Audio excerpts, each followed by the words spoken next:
नमस्कार, स्वागत है आपका अपना यूट्यूब चैनल जॉब जॉन जीतू में।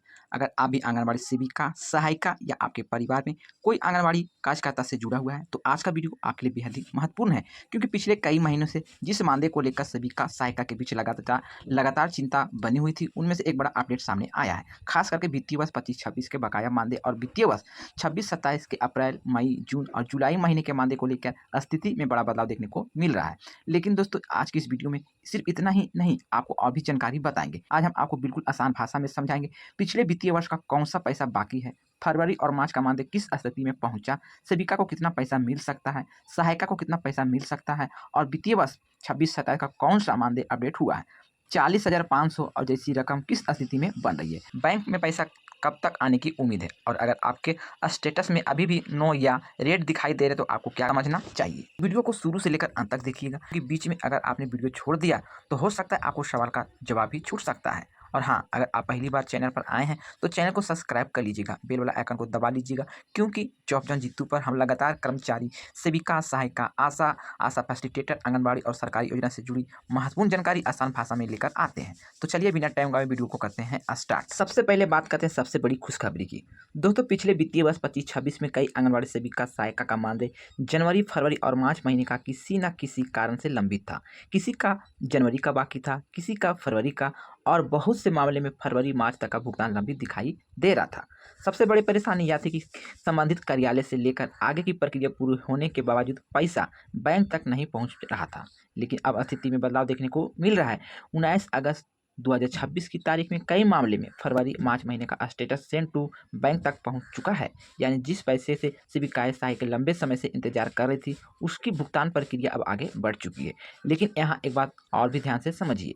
सेंड टू बैंक का मतलब ये नहीं कि पैसा उसी बैंक खाते में जमा हो गया। इसका मतलब ये है कि विभागीय स्तर पर भुगतान को बैंक की तरफ से भेजने की प्रक्रिया पूरी हो चुकी है। इसके बाद पेमेंट प्रोसेस और बैंक खाते में रिटर्न होने की प्रक्रिया होती है। इसलिए अगर अभी आपके मोबाइल पर बैंक का मैसेज नहीं आया है तो तुरंत घबराने की ज़रूरत नहीं है।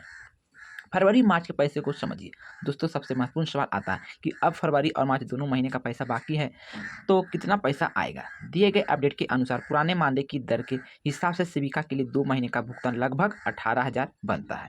यानी कि फरवरी में 9,000, मार्च में 9,000, कुल मिलाकर 18,000। अगर किसी सेविका का जनवरी, फरवरी और मार्च तीनों महीने का मानदेय बाकी है तो पुराने मानदेय की दर के हिसाब से कुल लगभग 27,000 बन सकती है। वही सहायिका के मामले में 2 महीने का भुगतान लगभग 9,000 और 3 महीने का लगभग 13,500 हो सकता है। लेकिन दोस्तों, यहाँ एक ज़रूरी सावधानी बरतनी है आप सभी को। ये रकम उसी स्थिति में मानी जा रही है जब संबंधित महीने का आपका रिकॉर्ड विभागीय पोर्टल पर सही तरीके से अपडेट हुआ हो और भुगतान के लिए सभी प्रक्रिया पूरी हो चुकी हो। इसलिए हर सेविका, सहायिका का वास्तविक भुगतान उसके व्यक्तिगत स्टेटस पर निर्भर करता है।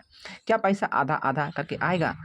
अब वह सबसे बड़ी सवाल। कोई सेविकाएं पूछ रही कि फरवरी और मार्च का पैसा क्या अलग अलग आएगा या दोनों महीने का पैसा एक साथ आएगा। दिए गए अपडेट में फरवरी मार्च का स्टेटस एक ही तारीख सेंड टू बैंक दिखने की बातें कही गई है। इसलिए अगर आपके दोनों महीने का भुगतान के लिए भेजे जा चुके हैं और पुराने भुगतान लंबित है, इस मामले में पूरी राशि एक साथ क्रेडिट होने की संभावना बताई जा रही है। लेकिन यहाँ एक बात और बिल्कुल साफ कर देना चाहते हैं, जॉब जॉन जीतू किसी भी व्यक्ति के बैंक खाते में पैसे आने की गारंटी नहीं दे सकता है, क्योंकि अंतिम क्रेडिट बैंकिंग या सरकारी भुगतान प्रक्रिया पर निर्भर करता है। इसलिए हम इसे संभावित समय के रूप में समझ रहे हैं, पक्की बैंक क्रेडिट तारीख के रूप में नहीं। पैसा कितने दिन में आ सकता है, अब सबसे ज़्यादा सवाल इसी का है। तो अगर स्टेटस सेंड टू बैंक हो गया है तो पैसा खाते में कब आएगा। पहले भुगतान के रिकॉर्ड में कई बार सेंड टू बैंक के कुछ दिनों बाद पेमेंट प्रोसेस हुआ और उसके बाद राशि बैंक खाते में पहुंची। इसी आधार पर पुराने लंबित भुगतान के लिए कुछ दिनों का भी समय लग सकता है।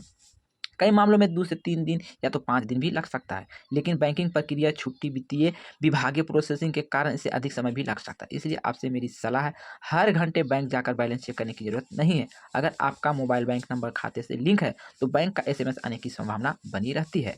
अगर आप मोबाइल बैंकिंग या बैंक में उपलब्ध माध्यम से भी बैलेंस चेक कर सकती है। अब बात करते हैं नए वित्तीय वर्ष 26-27 की। दोस्तों, पिछले वित्तीय वर्ष के बाद सबसे महत्वपूर्ण बात यह नया वित्तीय वर्ष की है। वित्तीय वर्ष 26-27 यानी अप्रैल 2026 से मार्च 2027 तक का समय। इसमें अप्रैल महीने का भुगतान कई मामले में पहले ही आगे बढ़ चुका है और पेमेंट प्रोसेस तथा यूआरटी जैसी जानकारी भी दिखाई दे चुकी है। इसके बाद कई महीने को लेकर कई जगह अलग अलग स्थिति देखने को मिली है।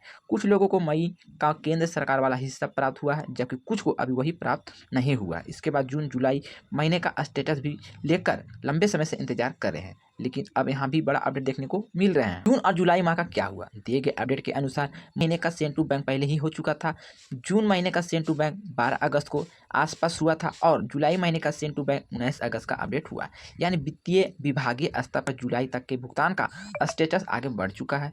यह अपने आप में एक महत्वपूर्ण अपडेट है, क्योंकि इसमें रकम से कम ये पता चलता है कि भुगतान प्रक्रिया पूरी तरह से रुकी नहीं है। लेकिन दोस्तों, यहाँ भी एक अंतर समझना जरूरी है। सेंड टू बैंक और बैंक खाते में पैसा जमा होना दो अलग अलग स्टेटस है। इसलिए अगर आपको पोर्टल पर सेंड टू बैंक लिखा है लेकिन खाते में पैसा नहीं आया, तो इसका मतलब ये नहीं कि आपका पैसा खत्म हो गया, भुगतान हो गया है या रद्द हो गया है। आपको आगे बैंकिंग प्रक्रिया का इंतजार करना पड़ सकता है, इसलिए घबराना नहीं है। अब समझिए 40,500 का हिसाब। दोस्तों, बहुत सारी सेविकाएं पूछ रही, मेरी करीब 4,500 बाकी है, जो कि बताया भी जा रहा है, और आखिर यह रकम कैसे बनती है? तो चलिए आसान भाषा में उदाहरण से समझते हैं।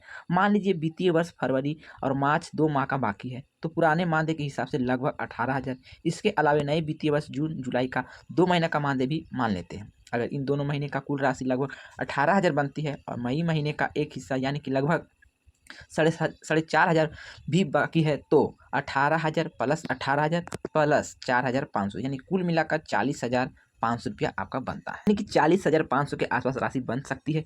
लेकिन ध्यान रखिए, यह उदाहरण उस स्थिति को समझने के लिए जिसमें अप्रैल का भुगतान पहले मिल चुका है, मई का हिस्सा बाकी है। हर सभी का खाते में इतनी राशि आएगी यह जरूरी नहीं है। आपके रिकॉर्ड में कौन सा महीना लंबित है, उसी के अनुसार अलग अलग राशि आ सकती है। मान लीजिए किसी सभी का पिछले वित्तीय वर्ष में 3 महीने या फरवरी, जनवरी, मार्च का भुगतान बाकी है, तो पुराने मानदेय के हिसाब से जनवरी का 9,000, फरवरी का 9,000, मार्च का 9,000, कुल मिलाकर 27,000। इसके अलावा नए वित्तीय वर्ष जून और जुलाई 2 महीने भी बाकी है, तो करीब 18,000। इसी तरह से 27,000 और 18,000 कुल मिलाकर 45,000 के आसपास राशि बन सकती है। लेकिन फिर से कह रहा हूँ, यह अनुमानित उदाहरण है, व्यक्तिगत भुगतान की गारंटी नहीं है।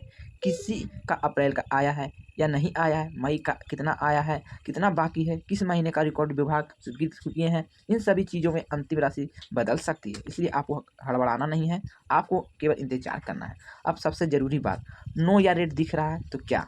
दोस्तों, कई सेविका ने यह भी बताया कि कार्यालय में चेक करने पर उनका स्टेटस नो दिख रहा है, कहीं रेट दिखाई दे रहा है और कई मामले में सैलरी जनरेट नहीं हो रही है। अगर आपके मामले में ऐसा है तो आपको यह समझना होगा कि आपका केस उन लोगों से अलग हो सकता है। इसमें जिनका स्टेटस पहले ही salary generate, send to TPO, send to headquarter और सेंड टू बैंक तक पहुंच चुका है। इसलिए केवल यह देखकर किसी दूसरी सेविका के खाते में पैसा जा रहा है, अपने खाते को लेकर परेशान होने की जरूरत नहीं है। अपने संबंधित कार्यालय या परियोजना स्तर पर जरूर पता करें आपका अटेंडेंस वेरिफिकेशन हुआ या नहीं हुआ, सैलरी जनरेट हुई है या नहीं हुई है, डीपीओ स्तर पर भेजा गया या नहीं गया, हेडक्वार्टर से भेजा गया या नहीं गया, या सेंड टू बैंक हुआ है या नहीं हुआ। इसमें अगर कोई स्टेटस बाकी है तो आपका भुगतान स्वाभाविक रूप से आगे नहीं बढ़ेगा। आंगनबाड़ी सेविका के लिए सबसे जरूरी सलाह, मेरी सभी सेविका सहायिका बहनों से एक बात कहना चाहता हूँ, अपने भुगतान का स्टेटस जरूर चेक करें, लेकिन केवल रकम देखकर परेशान मत हो। सबसे महत्वपूर्ण चीज़ है कौन सा महीने का किस स्टेज पर है। अगर किसी महीने का सामने सेंड टू बैंक है तो उसी महीने की प्रक्रिया काफ़ी आगे बढ़ चुकी है। अगर पेमेंट प्रोसेस है तो बैंकिंग प्रक्रिया शुरू हो चुकी है। अगर यूपीआई नंबर दिखाई दे रहे हैं तो भुगतान से जुड़ा एक महत्वपूर्ण ट्रांजैक्शन रेफरेंस जनरेट हो सकता है। और अगर अभी सैलरी जनरेट भी नहीं हुआ है तो समस्या संभव है, पहले भी विभागीय स्तर पर हो सकती है। इसलिए हर स्टेज को समझना जरूरी है। क्या जुलाई तक का पैसा अब मिलेंगे? एक और सवाल, 19 अगस्त तक अगर जुलाई का स्टेटस सेंड टू बैंक हो गया है तो इसका मतलब है कि जुलाई तक का पैसा अब मिल जाएगा। हाँ, भुगतान प्रक्रिया आगे भी बढ़ सकती है, लेकिन बैंक खाते में क्रेडिट की वास्तविक तारीख अलग अलग मामले में अलग अलग हो सकती है। खास कर नई वित्तीय वर्ष के भुगतान में केंद्र और राज्य सरकार के हिस्से की प्रक्रिया अलग अलग होने की वजह से कुछ मामले में राशि अलग अलग समय पर दिखाई दे सकती है। यानी किसी को पहले एक हिस्सा मिल सकता है और दूसरा हिस्सा बाद में। इसलिए अगर आपको एक बार पूरी राशि नहीं मिली है तो तुरंत या इसका निष्कर्ष निकालने की बाकी पैसा नहीं मिलेगा। आपको हड़बड़ाना नहीं, सभी पैसा आपको मिलेंगे। पहले अपने भुगतान स्टेटस को जरूर देखें। सेविका सहायिका के भुगतान को लेकर अंतर। आखिरी एक बड़ी बात, दोस्तों पिछले कई महीनों से सेविका सहायिका अपने मेहनत के पैसे का इंतजार कर रही थी। मानदेय समय पर नहीं मिलने से घर चलाने में परेशानी हो रही थी। बच्चों की पढ़ाई, घर का खर्च, राशन, दवा और रोजमर्रा की जरूरत, इन सब के बीच कई महीनों का मानदेय रुक जाता है तो परेशानी स्वाभाविक है। इसलिए अगर आप फरवरी, मार्च और नए वित्तीय वर्ष जून जुलाई तक का भुगतान प्रक्रिया आगे बढ़ी है तो निश्चित रूप से राहत वाली खबर है। लेकिन हमें खुशी के साथ साथ सावधानी भी रखनी है। स्टेटस अपडेट हुआ है, बैंक क्रेडिट का इंतजार करना पड़ेगा। एक छोटी सी अपील, अगर आप भी आंगनबाड़ी सेविका सहायिका और आपके स्टेटस सेंड टू बैंक हो चुका है तो नीचे कमेंट में अपना जिला, प्रखंड का नाम जरूर बताइए। इससे दूसरों लोगों को भी पता चलेगा किस जिले में भुगतान का स्टेटस अभी अपडेट हुआ है। अगर आपके खाते में पैसा क्रेडिट हो जाता है तो उसका स्क्रीनशॉट निजी जानकारी छिपाकर जरूर साझा कर सकते हैं। इससे बाकी सेविका सहायिका को भी स्थिति में समझने में मददगार मिलेंगे। तो आज की जानकारी सीधा मतलब यही है कि पिछले वित्तीय वर्ष से लंबित भुगतान की प्रक्रिया अब आगे बढ़ चुकी है। फरवरी मार्च का भुगतान स्टेटस कई मामलों में सेंड टू बैंक तक पहुंच चुका है। नए वित्तीय वर्ष में जून और जुलाई का स्टेटस भी आगे बढ़ा, लेकिन सेंड टू बैंक का मतलब बैंक खाते में तत्काल पैसा जमा नहीं हुआ। इसलिए थोड़ा धैर्य रखिए, अपने मोबाइल बैंक का मैसेज का इंतजार करिए, अपना भुगतान स्टेटस चेक करते रहिए। और अगर आपका स्टेटस नो या रेड है तो संबंधित कार्यालय में जानकारी जरूर लीजिए। अगर आपको ये जानकारी उपयोगी लगे हैं तो वीडियो को लाइक शेयर जरूर कीजिए, अपने आंगनबाड़ी व्हाट्सएप ग्रुप में शेयर कीजिए ताकि कोई सेविका सहायिका इस अपडेट से वंचित ना रह जाए। चैनल पर पहली बार आए हैं तो जब जीतू को सब्सक्राइब कर लीजिए, क्योंकि हमारा प्रयास यही रहता है कि कर्मचारी और आंगनबाड़ी से जुड़ी महत्वपूर्ण जानकारी आपको आसान भाषा में सबसे पहले मिल सके। मिलते हैं आपसे अगली महत्वपूर्ण वीडियो में नई अपडेट के साथ। तब तक के लिए good bye, thanks for watching. जय हिंद, जय भारत।